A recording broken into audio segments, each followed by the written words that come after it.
দাঁড়াও, কোথায় যাচ্ছ? আমার মা কোথায়? বলে যাও। কিন্তু কেউ আর শুনছে না। হাওয়া ছেড়ে দিচ্ছে কান্নার আওয়াজ। হঠাৎ শ্যামলী কাঁদতে কাঁদতে হাঁটতে হাঁটতে চলে গেল সেই কবরটার সামনে।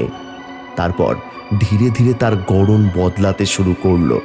ছোট্ট মেয়েটি পরিণত হলো একটি বাছুরে, আর এক ঝলক বাতাসে সে যেন মিশে গেল সেই কবরের ভেতর। রাত তখন প্রায় 9:30। গ্রামের পাশের পুরনো ভাগাড়ের পাশ দিয়ে বাড়ি ফিরছিল বিল্টু আর তার কাকা রাঘব। কেউ যায় না সেখানে, আর সন্ধে নামলেই তো পুরো এলাকা নিস্তব্ধ, যেন বাতাসও সরে যায় গাঁ বাঁচিয়ে। আজও তেমনই একটা রাত। কাকা, একটা কথা বলি। আমি শুনেছি এই ভাগাড়ে রাতে কেউ ঘোরাফেরা করে, মানে কেউ, মানে লোক নয়। চুপ, একদম এসব বলবি না এখন। এই সময় এই রাস্তায় এমন কথা বলা ঠিক নয়। চল চুপচাপ হাঁট। রাস্তাটা একেবারে নিঃসাড়, কেবল পায়ের শব্দ আর মাঝে মাঝে ঝোপে ঝিঝির ডাক। হঠাৎ দূর থেকে একটা কান্নার আওয়াজ শোনা গেল, একটা শিশুর কান্না, যেন নিঃস্বভাবে কাঁদছে কেউ। কাকা, কাকা শুনতে পাচ্ছ? কেউ কাঁদছে মনে হয়, ওই দিক থেকে আসছে আওয়াজটা। এসব বাদ দে, এসব আওয়াজকে গুরুত্ব দিতে নেই। কান বন্ধ কর আর শুধু হাঁটতে থাক। এই ভাগাড়ের পাশ দিয়ে যত তাড়াতাড়ি পারি বেরিয়ে যেতে হবে। তারা হাঁটতে থাকে, পা যেন ভারী হয়ে আসছে, বুক ধড়ফড় করছে, ভয়ের গন্ধ যেন বাতাসে ভাসছে। হঠাৎ, কাকা, ওই গাছটার ফাঁকে কিছু একটা দেখেছো? একটা ছায়া, কালো রঙের, দেখো না। ওদিকে তাকাবি না, মাথা নিচু করে তাড়াতাড়ি বাড়ি চল। কিন্তু কাকা, ওই কান্নার আওয়াজটা ওই ছায়ার দিক থেকে আসছে। আস্তে আস্তে সেই ছায়ার দিক থেকে একটা অবয়ব বেরিয়ে এলো। ছোট্ট একটা মেয়ে, চোখে কান্না, মুখে অসহায়তা। আমার মা কোথায় গো? আমার মাকে তোমরা দেখেছো? তুমি এখানে থাকো, তোমার মা কোথায়? তুমি কি হারিয়ে গেছো? তোকে তো বলেছি এখানে কারো সঙ্গে কথা বলবি না। চুপ চুপ চুপ, একদম চুপ কর। কিন্তু কাকা, মনে হচ্ছে বিপদে পড়েছে, এত রাতে এমন করে কাঁদছে। সেটা নিয়ে ভাবতে হবে না তোকে, এখনো সময় আছে, এখান থেকে তাড়াতাড়ি চল। তারা যখন ঘুরে চলে যেতে যাবে, মেয়েটি তাদের পথ আটকে দাঁড়ালো। আমার মাকে এনে দাও না, ওরা আমার মাকে নিয়ে গেছে কোথায় যেন। এনে দাও না মাকে। তোমার নাম কি? কোথায় থাকে তোমার মা? এত রাতে এখানে কি করছো? আমার নাম শ্যামলী, আমি এখানেই থাকি মায়ের সঙ্গে। কিন্তু ওরা ওরা আমার মাকে দিয়ে গেছে। ওই যে দেখছো, ওখানে থাকি আমি। শ্যামলী মাটির একটা দিকে আঙুল তুলে দেখালো, কিন্তু সেটা কবর, একটা ছোট্ট কবর, ঘাসে ঢাকা, পাশে শুকনো ফুল পড়ে আছে। এই দৃশ্য দেখেই রাঘব কাকার দেরি করলেন না। বিল্টু, আমার হাতটা শক্ত করে ধর। তারা দৌড়ে পালাতে লাগলো, পিছনে শ্যামলী চিৎকার করে ডাকছে, দাঁড়াও, কোথায় যাচ্ছ? আমার মা কোথায়? বলে যাও। কিন্তু কেউ আর শুনছে না। হাওয়া ছেড়ে দিচ্ছে কান্নার আওয়াজ। হঠাৎ শ্যামলী কাঁদতে কাঁদতে হাঁটতে হাঁটতে চলে গেল সেই কবরটার সামনে। তারপর ধীরে ধীরে তার গড়ন বদলাতে শুরু করলো। ছোট্ট মেয়েটি পরিণত হলো একটি বাছুরে, আর এক ঝলক বাতাসে সে যেন মিশে গেল সেই কবরের ভেতর। দিদি, তুমি এত সকালে? কি হয়েছে? খুব চিন্তিত দেখাচ্ছে। আর বলিস না মিনতি, কাল রাতেই আমাদের বলদটা মারা গেল।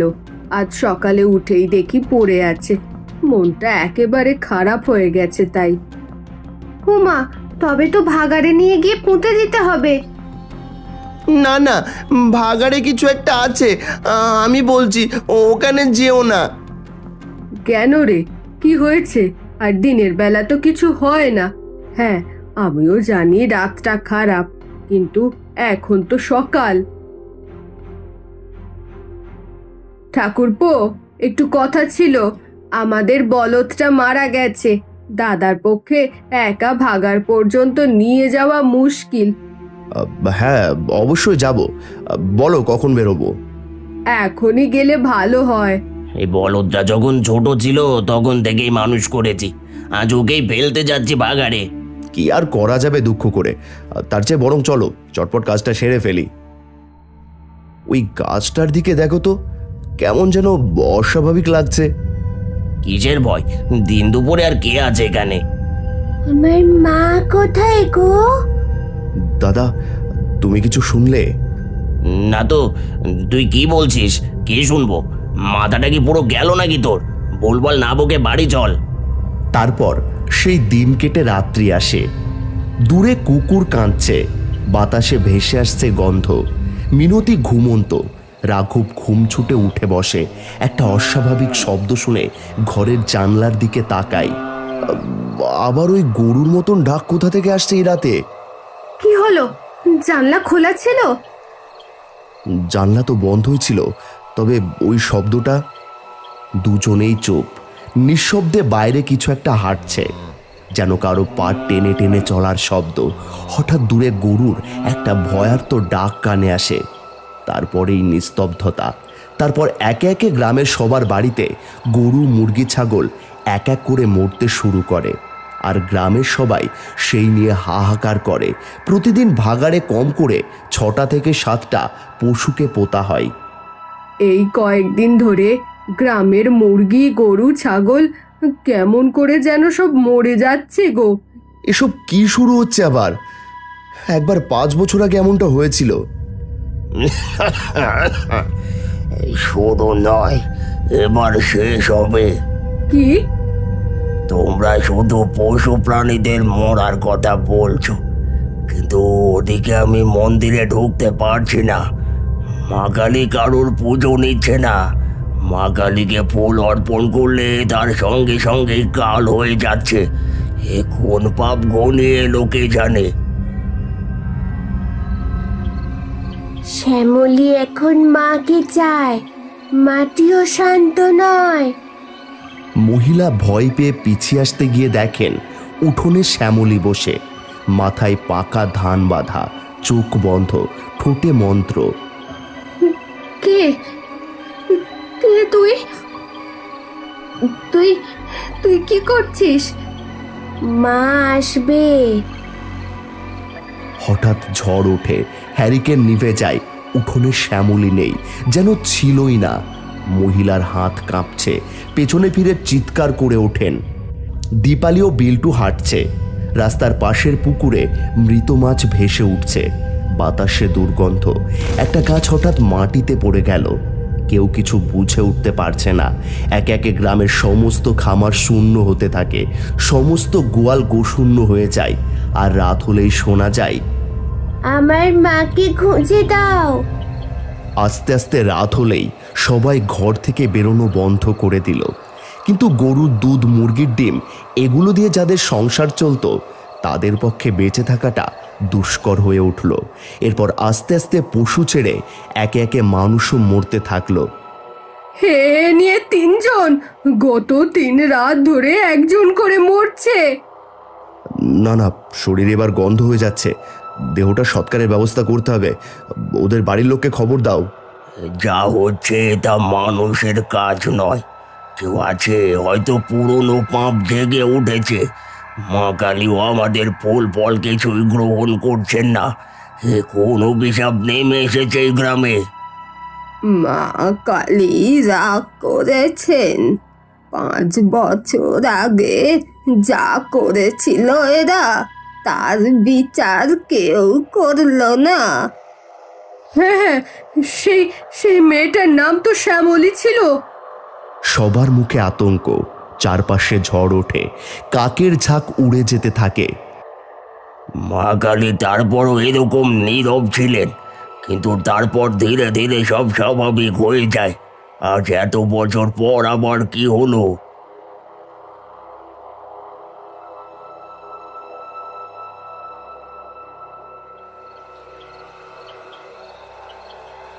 তুইও তোর মাকে খুঁজে পাসনি, আমিও পাইনি। আমরা দুজন মিলে এক হয়ে নিজেদের মাকে খুঁজবো, আরো শক্তিশালী হয়ে এই গ্রামকে গ্রাস করব। কিন্তু আমি শুধু আমার মাকে চাই, আর কিছু চাই না। পাবি, সব পেয়ে যাবি। তুই তোর মাকে পাবি, আর আমি আমার মায়ের মৃত্যুর প্রতিশোধ নিজের হাতে নিতে পারবো। 5 বছর পর এমনি এমনি ফিরে আসা নয় আমার। সকালবেলা রোদ উঠেছে, কিন্তু চারপাশ ঘন কুয়াশায় ঢাকা। পুরোহিত নারায়ণ, রাঘব, মিনতি, দীপালি সহ গোটা গ্রামের লোকজন মন্দিরে এসে ভিড় করেছে। মা কালীর মূর্তির সামনে প্রদীপ নিভে গেছে, ফুল শুকনো, পুজোর কোনো সাড়া নেই। মা আমাদের গ্রহণ করছে না, আমাদের শাস্তি হচ্ছে। 5 বছর আগে আমরা যার উপর অন্যায় করেছিলাম সেই মহিলা ছিলেন মা কালীর তপস্বিনী ভক্ত। তার মৃত্যুর প্রতিশোধ নিচ্ছেন মা নিজেই, কিন্তু আজ এত বছর পরে সেটা কিভাবে সম্ভব? এসব পরেও ভাবা যাবে, এখন ভাবো বাঁচবো কিভাবে এখন, নইলে আমাদেরও তো মরতে হবে। শুধু একটাই পথ আছে, প্রায়শ্চিত্ত। সত্য প্রকাশ করতে হবে, অপরাধ স্বীকার করে মায়ের চরণে আত্মসমর্পণ করতে হবে।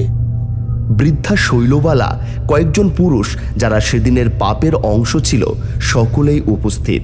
সবাই ধীরে ধীরে ভাঙা গলায় নিজের অপরাধ স্বীকার করে। রঘুনাথ, যিনি সেদিন প্রথম ডাইনি বলে চেঁচিয়েছিলেন, কাঁদতে কাঁদতে কথা বলেন। আমি ভুল করেছি। আমি চেয়েছিলাম মহামারীর দায় কারো ঘাড়ে চাপাতে, আর সেই জন্য এক নিরপরাধ মাকে পিটিয়ে মারলাম। আমরা সবাই মিলে সেই শিশুটারও খবর দিই ওই বাগানের পেছনে। পুরোহিত নারায়ণ, রাঘব ও বাকি গ্রামবাসীরা মন্ত্রোচ্চারণ করতে করতে হাজির হয়। মা কালীর 108 নাম পাঠ শুরু হয়। আগুন জ্বালানো হয় চারিদিকে। কিছুক্ষণ পর মাঝখানে একটি শ্মশানের শিলার উপর শ্যামলীর ছায়া দেখা যায়। আমার মাকে অপমান করে মেরেছিলি না তোরা? মাকে কেড়ে নিয়েছিলি। আজ একে একে সবাই মরবি তোরা। এই গ্রাম শূন্য হবে, তারপর আমার রাজত্ব চলবে। অন্ধকার একেবারে ঘনিয়ে এসেছে। হঠাৎ ঝড় থেমে যায়, চারপাশ নিস্তব্ধ। ঠিক সেই মুহূর্তে আগুনের মাঝখান থেকে ধীরে ধীরে এক জ্যোতি ওঠে। ধূপের ধোঁয়া ছাপিয়ে শ্মশানের ধুলো গুড়িয়ে এক বিশাল কায়া আবির্ভূত হয়। মা কালী তাণ্ডবী রূপে মাটিতে পা রাখেন, চুল ছড়িয়ে গলায় মুন্ডমালা, চোখ লাল আগুন। মা আমাদের প্রণাম নেবেন, মা আমাদের প্রণাম নেবেন। অন্যায়ের বিচার আমি নিজে করব, রক্তের বিনিময়ে হলেও সত্য ফেরাবো। তবে হ্যাঁ, এই আত্মাকে বল এক মা হারা সন্তানের নয়, বরং 2 মা হারা সন্তানের। এতগুলো মানুষ বাচ্চাদের প্রাণের ব্যাপার, তাই আমি আসতে বাধ্য হলাম আমার সন্তানদের মুখ চেয়ে। তবে যারা কুসন্তান তাদেরকে মা হিসেবে শাস্তি আমাকে দিতেই হবে। তাই যারা যারা 5 বছর আগে অন্যায়ের শাস্তি পায়নি তারা আজ এখনই শাস্তি পাবে। তবে এতে করে পুরো ঘটনা স্তব্ধ হবে না, বাকিটা তোদেরই খুঁজে বের করতে হবে। মায়ের আকাশে বিলীন হওয়া মাত্রই গ্রামের 2 জন প্রচণ্ড আর্তনাদে মাটিতে লুটিয়ে পড়ে। একজনের হাত একেবারে অসাড় হয়ে যায়, অন্যদিকে আর একজন সেদিনের পর থেকে বোবা হয়ে যায়। সবাই বুঝতে পারে যে মা কালী তাদের অভিশাপ দিয়েছে। একে একে গ্রামের লোকজনের মরাটা অনেকটা বন্ধ হয়ে গেল, তবুও ভাগাড়ে যাওয়ার ভয় কারো কমল না। তারপর থেকে গ্রামের 2 জন করে লোক পালা দিয়ে ওই ভাগাড়ে রাত জাগে, ভাগাড়ের দেখাশোনা করে। একদিন রাতে তারা খেয়াল করছে চুপিসারে চোরের মতো কেউ যেন ভাগাড়ে ঢুকছে। তারা সেই দেখে তাদেরকে ফলো করে এবং তারা অবশেষে হাতে নাতে ধরে দেখে গ্রামের রঘু আর বীরু রোজ রাতে ভাগাড় থেকে জীবিত পশুর হাড় চুরি করে চড়া দামে বিক্রি করত। ভাগাড় থেকে পশুর হাড় চুরি? না না, এই দোষের কোনো ক্ষমা হয় না। তাই রঘু আর বিল্টুকে এই গ্রাম ছাড়তে হবে। এরপর আর রাতে ভাগাড়ের কাছ থেকে যেতে কেউ ভয় পায় না। হয়তো ওই বাছুরটি নিজের মাকে পায়নি, তবে তার অপরাধী অন্যায়ের শাস্তি পেয়েছে। অন্যদিকে শ্যামলীর আত্মাকেও মা কালী মুক্তি দিয়েছে। বোন, বোন কি হলো তোর? সে দেখে শিউলিকে টেনে নিয়ে যাচ্ছে শিয়ালটা। বিট্টু আর কিছু না ভেবে ছুটে যায় শিউলির পেছনে। শিয়ালটা শিউলিকে এনে ফেলে মা কালীর মন্দিরের সামনে। মা, মা তুমি তো জানো শিউলি আমায় কত ভালোবাসে। ও তো তোমার পুজো করতো, সকালে সন্ধ্যায় ধূপ দিত। তাহলে ওর সাথে এমন অন্যায় কেন করলে? ও তো কিছু করেনি মা। শিয়ালটা এবার ধীরে ধীরে শিউলির পা ছেড়ে দেয়। তারপর উঠে মন্দিরের দিকে যায়। মাটিতে নিস্তেজ হয়ে পড়ে থাকে রক্তাক্ত শিউলি। সকালের আলো উঠেছে একটু আগে। ভেজা মাটির গন্ধে ভরা উঠোনে দাঁড়িয়ে আছে ছোট্ট বিট্টু, হাতে একটা ঝাঁটা। এক কোণ থেকে সে ধীরে ধীরে ঝাঁট দিতে শুরু করেছে। এই সময় ঘর থেকে বেরিয়ে এলো লীলা, তার সৎ মা। এই যে বিট্টু, এখনো তুই উঠোন পরিষ্কার করছিস? একটা উঠোন ঝাঁট দিতে এতক্ষণ লাগে নাকি? আসলে কাল বৃষ্টি হলো না, তাই পাতা বেশি পড়েছে, ওই জন্য একটু সময় লাগছে মা। তোর তো সবকিছুতেই বেশি সময় লাগে। আর কাজ, সেটার কথা না হয় আর বললাম না। দেখ, ওই কোনায় ধুলো জমে আছে, দেখছিস না? দেখছি, এখানটা সবে শুরু করেছি মা, আর একটু সময় দাও। এই, তোকে বলেছি না আমার কানের কাছে 14 বার মা মা করবি না? অসহ্য লেগে যায় একেবারে। আমার কপালই জোটে এসে কোনো কাজেও লাগে না, এমন কপাল আমার। তাড়াতাড়ি কাজ কর যাতে পুরো উঠোন ঝকঝকে হয়ে যায়, বলে দিলাম। আমি যতটা পারি চেষ্টা করছি মা, সত্যি বলছি। তোর চেষ্টা দিয়ে কি হবে? কোনো কাজই তো করতে পারিস না। আমি চেষ্টা করছি তো, আগের থেকে একটু তো ভালো করছি। চুপ কর, ভালো না চাই দেখাই যাচ্ছে। কি ভালো কাজ করছো তুমি? বোন স্কুলে গেছে, বাড়ি ফেরার আগে ওর জামা গুছিয়ে রাখবি, মনে থাকে যেন। হ্যাঁ মা। তোকে বললাম না মামা না করতে? তোমাকে মা বলে না ডাকলে কি বলে ডাকবো? সৎ মা। অত তোর ভাবতে হবে না, খালি মুখে মুখে কথা বলতে শিখেছিস। মনে রাখিস, আমি তো নিজের মা নই, ঠিক আছে? তাই বেশি মাথায় ওঠার চেষ্টা করিস না। বিট্টুর মুখ থমথমে। সেই থাপ্পড়টা যেন শরীর নয়, গিয়েছিল তার মনের গভীরে। সে কিছুক্ষণ চুপ করে থাকে, তারপর মুখ তুলে তাকায়। মুখ বন্ধ করে চুপচাপ দাঁড়িয়ে না থেকে কাজগুলো সার। আমি যাই, ভেতরে যাই। আমি সব কাজ করে দিলে মা নিশ্চয়ই আমাকে ভালোবাসবে। বোনকে যেমন ভালোবাসে আমাকেও তেমন ভালোবাসবে। তাড়াতাড়ি কাজগুলো করে নিই। বিট্টুর চোখ দিয়ে জল গড়িয়ে পড়ছে। সে সেই জল মুছে নিয়ে আবার উঠোন ঝাড় দেওয়া শুরু করে। বিট্টু সবে উঠোন ঝাড় দেওয়া শেষ করেছে। তার ছোট্ট পিঠটা ঘামে ভিজে উঠেছে।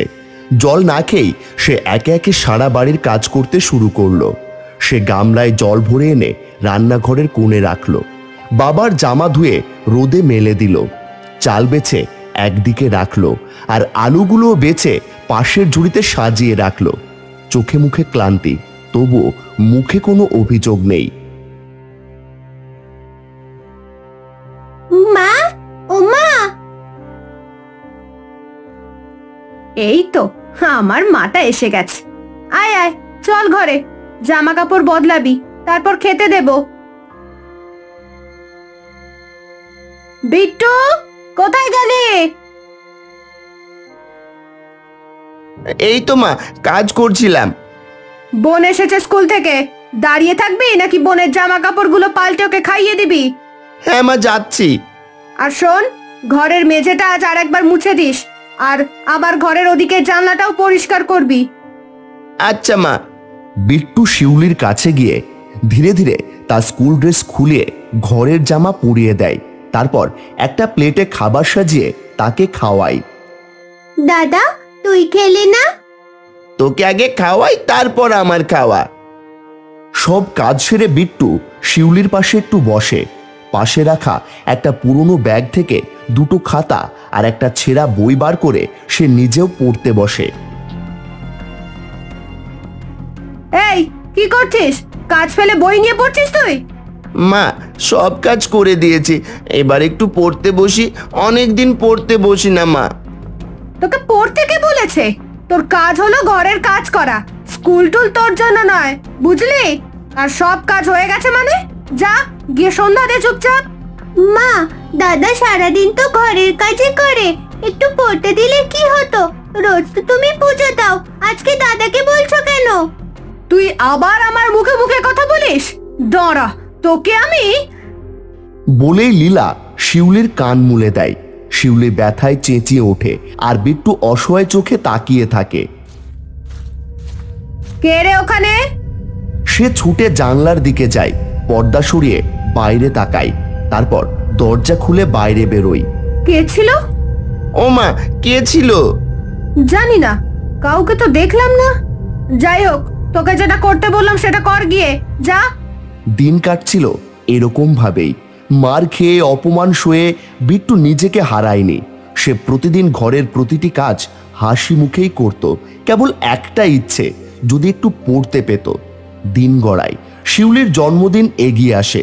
আর সেই জন্মদিনের আগের দিন সকালে বিট্টু যখন রান্নাঘরের চৌকাঠে দাঁড়িয়ে ভাত চড়াবে, ঠিক তখনই বাড়ির উঠোনে কার যেন আওয়াজ শুনতে পেল। কই রে, সব গেলি কই? ও মা, দিদা তুমি এসেছো? এসো এসো, ভেতরে এসো। ছি ছি ছি ছি ছি, হাত ধরে টানাটানি করে একসা করছে। এই দূর হতো এখান থেকে। কানের কাছে দিদা দিদা করতে চলে এসেছে, যেন আমার নিজের নাতি।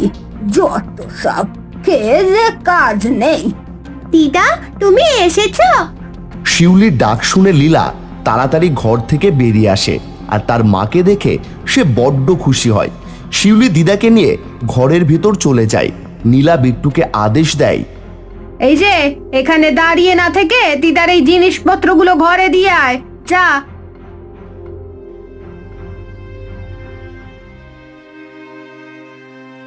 পরের দিন সকালে শিউলির জন্মদিন। সকাল সকাল সব তোড়জোড় শুরু হয়ে গেছে। লীলা ঘর থেকে বেরিয়ে উঠোনে এসে ডাক দিল বিট্টুকে। বিট্টু, বিট্টু, কি রে, কই গেলি আবার সকাল সকাল? এই তো মা, আমি এখানে। বলো মা। শোন, সকাল সকাল তোর বাবা দুধ দুয়ে রেখেছে, দেখ গোয়াল ঘরে আছে। শিউলির জন্মদিনের পায়েস করতে হবে, যা গিয়ে দুধটা নিয়ে আয়। আচ্ছা, যাচ্ছি এখনই। আর শোন, সাবধানে আনিস, অনেকটা দুধ আছে।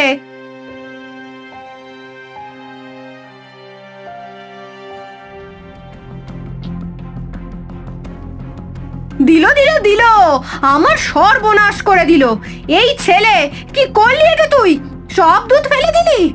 এত হিংসা তোর বোনের ওপর? মেয়েটার জন্মদিনের পায়েসটুকু করতে দিলি না বল? মা, এসব তুমি কি বলছো? বিশ্বাস করো, আমি বোনের পায়েসের দুধ নষ্ট করতে চাইনি। আসলে ওটা খুব ভারী ছিল তাই। ভারী ছিল? এই তুই দূর হতো আমার চোখের সামনে থেকে। তোর জন্মটাই একটা ভুল ছিল। কি হয়েছে লীলা, এত চিৎকার কেন? এসো, এসে নিজের চোখেই দেখো তোমার ছেলে সব দুধ ফেলে দিল। আজ পায়েস বানানো যাবে না। এই ছেলেকে দিয়ে একটা কাজও হয় না। ও তো ছোট, ভার সামলাতে পারেনি। আর তুমি অত রেগে যাচ্ছ কেন? ছোট না ছাই, ইচ্ছা করে করেছে সব। তুমি আর শাক দিয়ে মাছ ঢেকো না তো। বা আমি তো শুধু। চুপ করো, একদম চুপ করো। সকাল সকাল এই অশান্তি আমার আর ভালো লাগছে না।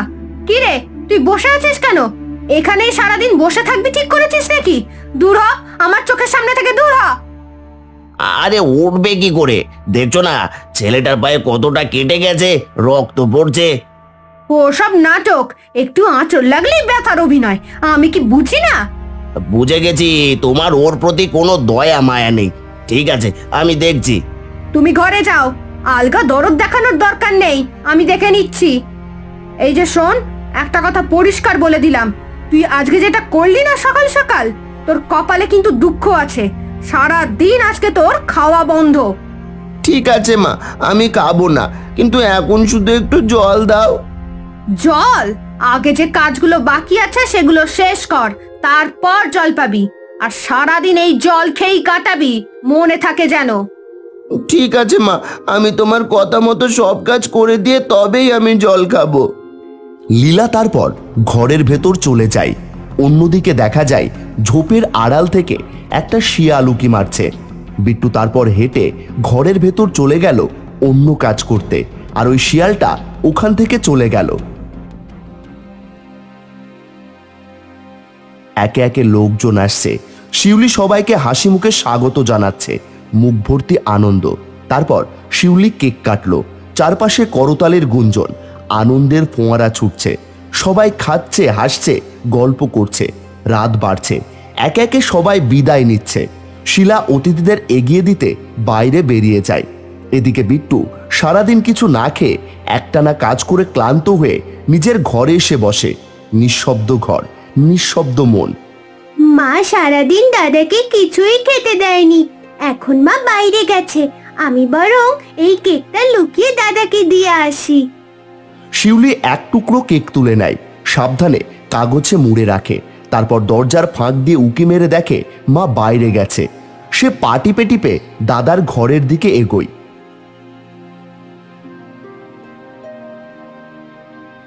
চোখ বুঝতেই বিট্টু সামনে ভেসে উঠল মায়ের মুখ। ফিরে এলো সেই দিনগুলো। তার মা ভক্তি ভরে পুজো দিচ্ছে। এই নে প্রসাদ খা। আমি মা কালীর কাছে কত ডেকেছি জানিস তোকে পাওয়ার জন্য, মাই তোকে পাইয়ে দিয়েছে। এবার তুই বড় হবি, মানুষের মতো মানুষ হবি। তুমি আবার এসব বলছো মা? তুমি থাকবে না মানে কি? কোথায় যাবে তুমি? না না, কোথাও যাব না, এমনি বললাম। বাবা ছেলের ভয় কি? কোথায় যাব তোকে ছেড়ে বল? মা তার হাতে একটা ছোট্ট কালীর মূর্তি তুলে দেয়। এইটা সব সময় নিজের কাছে রাখবি, বিপদে পড়লে মাই তোকে বাঁচাবে। আচ্ছা মা, রাখবো। সেই কথা মনে করে বিট্টুর চোখ বেয়ে জল গড়িয়ে পড়ে। হাতে ধরা মূর্তিটা বুকে চেপে ধরে সে বসে থাকে নিঃশব্দে। ঠিক তখনই দরজার ধারে শিউলি দাঁড়িয়ে। দাদা, এটা তোর জন্য এনেছি কেক। আমি জানি তুই সারাদিন কিছুই খাসনি, মা এখন বাইরে গেছে, তাই আমি লুকিয়ে এনেছি। খেয়ে নে দাদা, না খেলে আমি দুঃখ পাবো। তুই আমার জন্য এনেছিস? তুই? হ্যাঁ, তুই তো আমার দাদা। আজ তুই না খেলে আমার জন্মদিন কেমন করে পূর্ণ হবে? বিট্টু নিঃশব্দে কেকটা হাতে নেয়, ছোট্ট কামড়ে খায়। মুখে কিচ্ছু নেই, কিন্তু চোখে জল চিকচিক করে ওঠে। দাদা, তুই ট্রাঙ্ক খুলে কি দেখছিলি একটু আগে? এই ট্যাঙ্কের মধ্যে মায়ের কিছু জিনিস ছিল রে, তাই দেখছিলাম। বিট্টু ট্যাঙ্কের ভেতর থেকে মা কালীর ছোট্ট মূর্তিটা তুলে ধরে দেখায় শিউলিকে। দেখ, এটা মা আমাকে দিয়েছিল খুব ছোট্টবেলায়। মূর্তিটা দেখে শিউলির চোখ চকচক করে ওঠে। সে আনন্দে বলে, দাদা, এটা আমি নেব, দে না আমাকে। তুই তুই এটা নিতে চাস? হ্যাঁ দাদা। শিউলি কখনো কিছু চায়নি মুখ ফুটে। বিট্টুর কাছে এই প্রথম চাইলো। কিন্তু এই মূর্তিটা তার প্রাণের থেকেও প্রিয়, কারণ সেটার সঙ্গে জড়িয়ে আছে মায়ের স্নেহ, ভালোবাসা, আশীর্বাদ। কিন্তু শিউলি তো আজ প্রথম কিছু চাইলো, সে কি করে না বলে। ঠিক আছে, এটা আমি তোকে দিলাম, কিন্তু এক শর্তে। কি শর্ত? খবরদার মাকে বলবি না কিছু। মা এই বাড়িতে আসার পরেই কালী পুজো বন্ধ করে দিয়েছে। তখন থেকেই এই বাড়িতে আর মা কালীর কোনো মূর্তি নেই। কিন্তু দাদা, মা মা কালীর পুজো বন্ধ করলো কেন? কারণ আমার মা মা কালীর খুব ভক্ত ছিল রে। নতুন মা চেয়েছিল আগের সব স্মৃতি মুছে ফেলতে। মায়ের নিজের হাতে আনা আরো বড় মা কালীর মূর্তিটাও একদিন জলে ভাসিয়ে দিয়েছিল। তারপর থেকেই কালী পুজো বন্ধ। আচ্ছা ঠিক আছে, আমি এটা লুকিয়ে রাখবো, কাউকে বলবো না। এই বলে শিউলি ছোট্ট মা কালীর মূর্তিটা বুকে চেপে ধরে ঘর থেকে বেরিয়ে যায়। তারপর থেকে শিউলি প্রতিদিন লুকিয়ে লুকিয়ে মা কালীর মূর্তিটায় ধূপ দেখাতো। কিন্তু একদিন, এই তুই কি করছিস রে? শিউলি থমকে যায়, তার হাত কাঁপে। ধূপটা পড়ে যায় মেঝেতে। লীলা দৌড়ে এসে তার হাত থেকে মূর্তিটা কেড়ে নেয়। এই মূর্তি কোথা থেকে পেয়েছিস? কে দিয়েছে তোকে? বল। শিউলি কিছু বলে না, মাথা নিচু করে থাকে। বল বলছি, কে দিল? দাদা, দাদা দিয়েছে। এই কথা শুনে লীলা রেগে গিয়ে বিট্টুকে ডেকে আনে। বিট্টু, কোথায় তুই? তুই বহুত বার বেড়েছিস তাই না? কোন সাহসে বোনের হাতে এই মূর্তিটা দিয়েছিস? মা, বোন চেয়েছিল তাই দিয়েছি। জন্মদিনের দিন কিছু চেয়েছে, কি করে ফেরাই আমি ওকে? আমি কিছু তো ভুল করিনি। কথা শেষ হওয়ার আগেই লীলা এক চড় মারে বিট্টুর গালে। তোর খুব বার বেড়ে গেছে তাই না? খাবার বন্ধ করলাম তাও শিক্ষা হলো না। আজ সারা রাত একা ওই ঘরে থাকবি। এই বলে সে বিট্টুকে একটা বন্ধ ঘরে ঢুকিয়ে বাইরে থেকে দরজা বন্ধ করে দেয়। শিউলিকে নিয়ে সে ঘরের ভিতর ঢুকে যায়। লীলা ভেবেছিল সকালে উঠে সে মূর্তিটা জলে ভাসিয়ে দেবে, কিন্তু ভোরবেলা উঠে দেখে মূর্তিটা আর উঠোনে নেই। বিট্টু দরজা খুলে চারপাশ খুঁজতে থাকে। কোথায় রাখলে তুমি মাকে? কোথায়? ভালোই হয়েছে, আপদ বিদায় হয়েছে। বিট্টু সেদিনও রোজের মতোই সমস্ত কাজ করে। লীলা তাকে এক মুহূর্ত বিশ্রাম দেয় না। এদিকে বিকেল পেরিয়ে সন্ধ্যা। ঘরে বসে লীলা আর তার মা গল্পে মশগুল। আর তখনই শিউলির মনে পড়ে, যাই এবার খুঁজি মূর্তিটা। কোথায় আর যাবে? হয়তো উঠোনেই কোনো কোণে পড়ে আছে, দাদার চোখে পড়েনি। শিউলি উঠোনে বেরিয়ে আসে, মূর্তিটার খোঁজে ঘুরোঘুরি শুরু করে। ঠিক তখনই হঠাৎ ঝোপের আড়াল থেকে বেরিয়ে আসে একটা শিয়াল। ও মা, মা! সে দৌড়ে পালাতে চায়, কিন্তু তার আগেই শিয়ালটা লাফিয়ে উঠে তার পায়ে কামড় বসিয়ে দেয়। ও মা গো, বাঁচাও! চিৎকার করে উঠলেও ঘরের ভেতর থেকে কেউ কিছু শুনতে পায় না। গল্পে এতটাই ডুবে সবাই। তবে বিট্টু সেই চিৎকারের আওয়াজ পেয়ে ছুটে বেরিয়ে আসে। বোন, বোন, কি হলো তোর? সে দেখে শিউলিকে টেনে নিয়ে যাচ্ছে শিয়ালটা। বিট্টু আর কিছু না ভেবে ছুটে যায় শিউলির পেছনে। শিয়ালটা শিউলিকে এনে ফেলে মা কালীর মন্দিরের সামনে। মা, মা, তুমি তো জানো শিউলি আমায় কত ভালোবাসে। ও তো তোমার পুজো করতো, সকালে সন্ধ্যায় ধূপ দিত। তাহলে ওর সাথে এমন অন্যায় কেন করলে? ও তো কিছু করেনি মা। শিয়ালটা এবার ধীরে ধীরে শিউলির পা ছেড়ে দেয়। তারপর উঠে মন্দিরের দিকে যায়। মাটিতে নিস্তেজ হয়ে পড়ে থাকে রক্তাক্ত শিউলি। অন্যদিকে ওদিকে লীলা ও তার মা কথা বলতে বলতে হঠাৎ লক্ষ্য করে শিউলির ঘরের দরজা খোলা। ও মা, দরজা তো খোলা, শিউলি কোথায় গেল? দুজনেই ছুটে যায় ঘরে। ঘর ফাঁকা, বিট্টুও নেই। বুঝেছি, ওই শয়তানটা আমার মেয়েকে কোথাও নিয়ে গেছে। আজ ওকে আমি মজা দেখাবো। পাই খালি একবার। লীলা বেরিয়ে পড়ে মেয়েকে খুঁজতে। খুঁজতে খুঁজতে এসে পৌঁছায় সেই পুরনো মন্দিরের কাছে। মন্দিরের সামনে পড়ে থাকা শিউলিকে দেখে চিৎকার করে ওঠে। তুই আমার মেয়েটাকে শেষ করে দিলি। তুই ঠিক আমার মেয়েটাকে টেনে টেনে এই কালী মন্দিরে এনে ফেলেছিস। শিয়ালটাকে দেখে সে আঁতকে ওঠে। মন্দিরের চাতালের উপর বসে রয়েছে সে। লীলা ভয় পেয়ে শিউলিকে কোলে তোলে। এই শিয়াল যখন এখানে আছে, তখন আজ কেউ না কেউ মরবেই। মরুক, আমি আমার মেয়েকে নিয়ে পালাই বাবা। ঠিক সেই মুহূর্তে আকাশে বাজ পড়ে। চারিদিকে ঝড়ের গর্জন। পাতাগুলো উড়ে যায়, আলো নিভে আসে। বজ্রের আলোয় শুধু দেখা যায় সেই শিয়াল, যে হঠাৎ রূপ পরিবর্তন করে ধীরে ধীরে হয়ে ওঠে মা কালী। না না, আমি কি দেখছি? তোর পাপের ঘরা পূর্ণ হয়েছে লীলা। বিট্টুর মা মরেছিল, কিন্তু বিট্টুর প্রতি আমার দয়া আছে, ভালোবাসা আছে। আমি তার আর এক মা ছিলাম, আছি, থাকবো।